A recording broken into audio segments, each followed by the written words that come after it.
Então, vou perguntar sobre isso. Por favor. Porque você tá desde a sua formação na USP, da sua graduação, você tá a sua vida profissional quase toda dentro do INCOR, mas seu mestrado e doutorado é na Unifesp, né? E aí quando o Guto me mostrou isso, eu não sabia. Quando o Guto me mostrou, já me chamou a atenção, e aí ele me deu um spoilerzinho do porquê, né? E eu falei, nossa, que faz parte da história mesmo, né? Bom, quando, lógico, eu saí da faculdade, não existia nem especialização, né, gente? Então,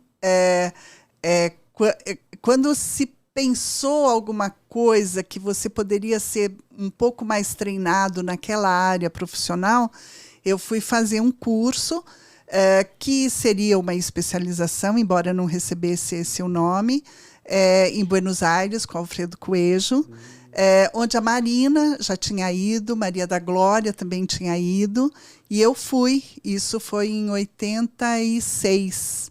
Eu fui para lá para fazer este curso que o Coelho montou, que era bem isso, aulas terças e quintas, no período da noite, e a gente ficava rodando em vários hospitais ali em Buenos Aires e tendo a parte prática, né?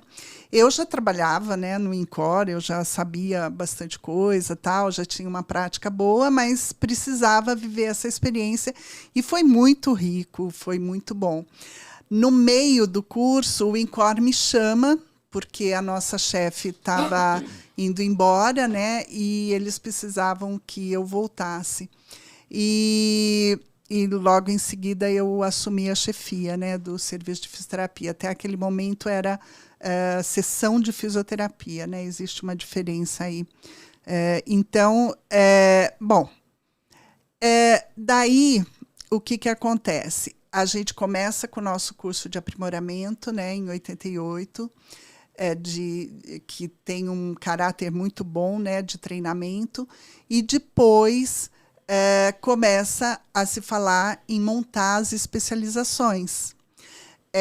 E aí começa no Brasil a ter as especializações.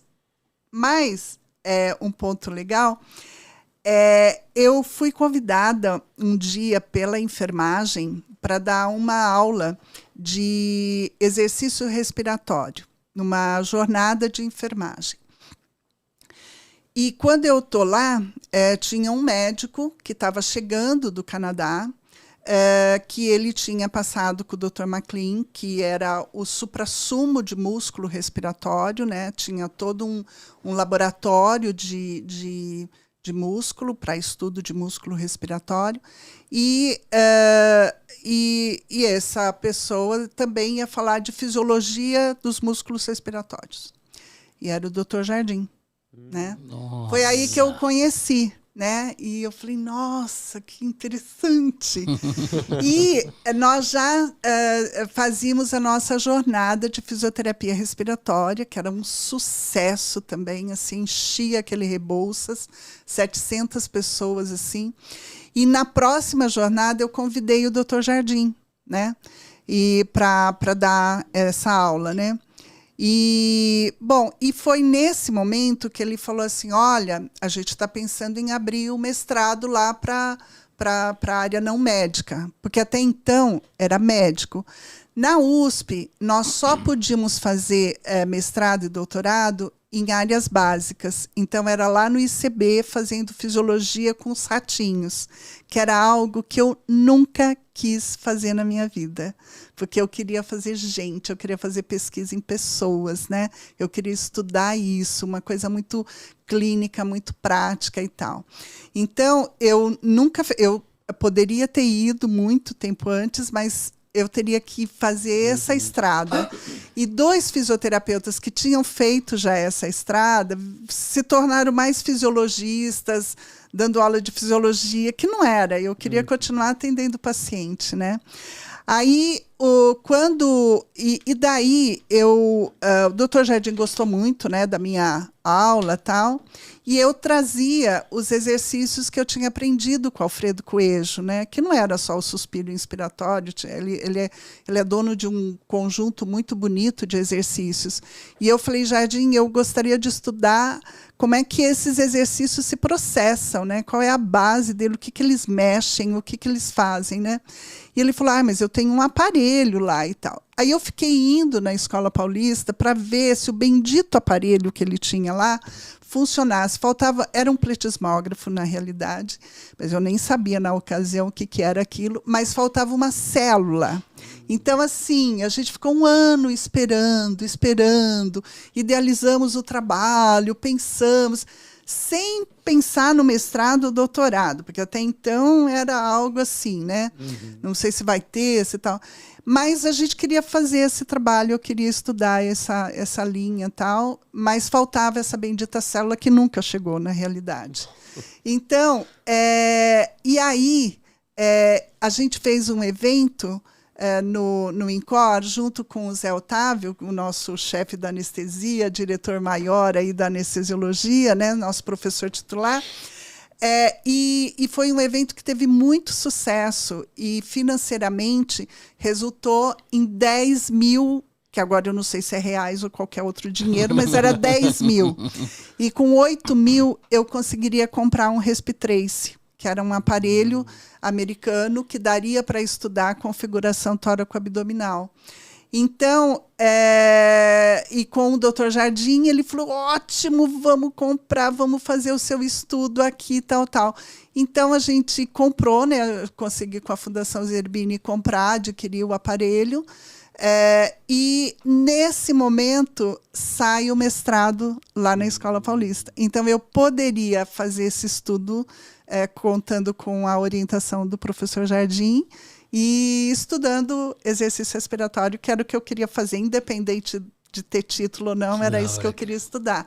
Então, daí eu fiz. Mas por quê? Porque a USP, e nesse sentido, a USP sempre foi muito mais conservadora, né? A Escola Paulista, né? A gente sempre vai falar a Escola Paulista, sempre, né? Ela sempre foi muito mais aberta, né? Então, eu fui para lá em 90 e... Nossa, eu fui para lá, acho que em 94. Foi a primeira especialização que o Dr. Jardim abriu, né? Em fisioterapia, foi lá, né? E eu e a Ada e a Leni fomos as primeiras supervisoras, né? E era obrigação minha, como primeiro ano de mestrado, ser supervisora, né? Então, e foi a primeira especialização. Então, sabe, essas coisas que vão, né?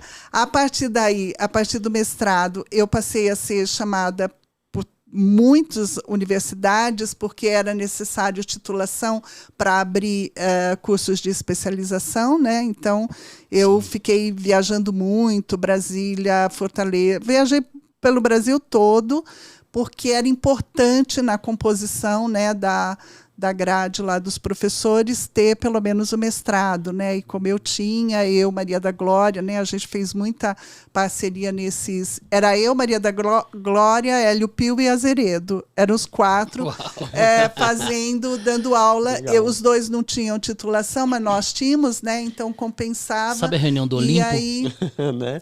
E aí a gente conseguia com isso, né? As universidades abrirem as especializações, né? Temos detalhes dessa história. Passo. Luciana Chiavegato falou, isso foi em 1991, eu cheguei em 92 e você foi minha supervisora. Então, aí, ó. Olha isso, Mas cara. antes dela tinha tido a turma da Dionete, teve uma turma antes dela. Que legal. Inclusive temos Vera Regina de Moraes Coimbra no chat. Ah, que querida. Nossa temos... grande chefe da UTI cirúrgica. Temos esse chat, gente, eu queria trazer ele inteiro aqui. De cada vez. Vocês estão todos convidados. Todos. Um por vez aqui, assim, ó. Vai ter episódio, porque eu sou fã de muita gente que tá conversando com a gente aqui. Cara, demais. Cara, é um absurdo. Inclusive, a Maria da Glória, já mandei mensagem pra ela no Instagram. Então, se alguém conhece, pode escrever lá pra ela. Responde os meninos. Ela aceitou. Ah, não te respondeu? Eu esqueci de falar. Ah, porque o meu... Ó, tá vendo? Olha só. O meu não Desculpa. respondeu ainda. Tá certo, tá certo. É. Não, mas Tá eu certo. tenho contato com ela porque a gente participou de uma mesa e tal.